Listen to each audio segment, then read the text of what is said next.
Hello friends, welcome to super ideal crafts and food blogs. ఈరోజు మనం చేయబోయే recipe కరకరలాడే కాకరకాయ పకోడా. ఈ రెసిపీ చేయడానికి ఒక 1/2 కిలో కాకరకాయని తీసుకొని ముందుగా వాటర్లో బాగా శుభ్రం చేసుకొని ఇలా సన్న సన్న ముక్కలుగా కట్ చేసుకోవాలి.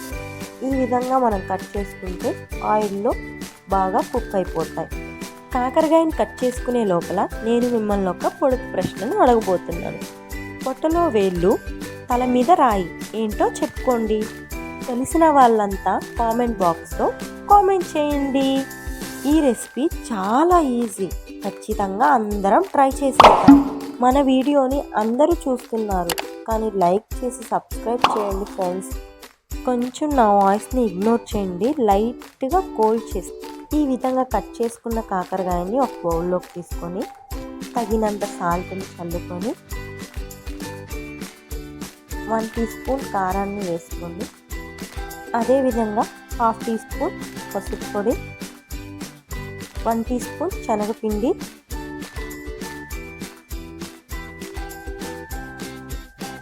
అదేవిధంగా 1/2 tea spoon cornflour, 1/2 tea spoon maida పిండి, 1/2 టీ స్పూన్ బియ్యం పిండి,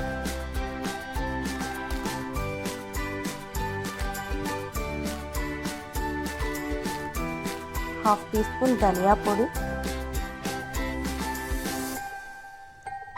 అదేవిధంగా 1/2 టీ స్పూన్ గరం మసాలా వేసుకొని కొద్దిగా అల్లాన్ని వేసుకొని బాగా కలుపుకోండి. ఈ విధంగా ముందుగా ఈ పదార్థాలతో కలిపేసుకొని వాటర్ యాడ్ చేసుకోకుండా వీటిని ముందుగా ఇలా కలిపేసుకోండి.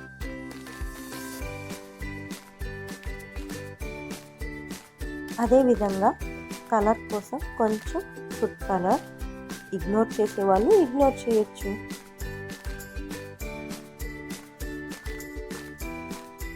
ఈ విధంగా బాగా కలుపుకోండి. పొడి పొడిగా ఉండేటట్టే చూసుకోండి, అప్పుడు ఆయిల్లో బాగా కుక్ అయిపోతాయి. అయినా కాకరకాయ అంటేనే మంచి హెల్దీ ఫుడ్. ఈ విధంగా బాగా కలుపుకొని ఒక 5 మినిట్స్ పక్కన పెట్టేసి వాటిని వేయించుకోవడానికి ఫస్ట్ ఒక కడాయిని స్టవ్ మీద పెట్టేసి స్టవ్ ఆన్ చేసుకొని ఆయిల్ని తగినంత పోసుకొని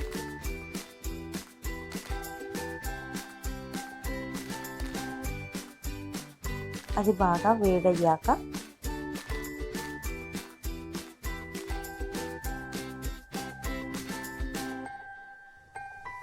ఒక్కొక్క పీసెస్గా విడివిడిగా మనం సరిపడినంత వదిలేసుకుందాం.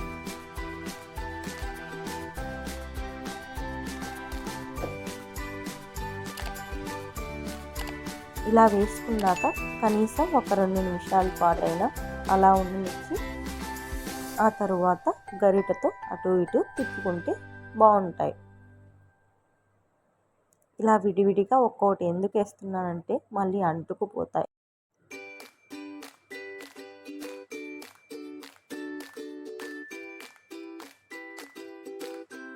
ఇలా వేసుకున్న కొద్దిసేపటి తర్వాత అటు ఇటు గరిటెతో తిప్పి వాటిని బాగా కుక్ అయ్యేంత వరకు అలా లైట్ ఫ్లేమ్లో పెట్టి వదిలేయాలి. ఈ విధంగా గోల్డెన్ బ్రౌన్ కలర్లో వచ్చాక బాగా కుక్ అయినట్టు తీసుకొని వీటిని ఒక బౌల్లోకి తీసేసుకోవాలి. ఈ విధంగా చేసుకుంటే కరకరలాడే కాకరకాయ pakoda ready. Please like, share, subscribe.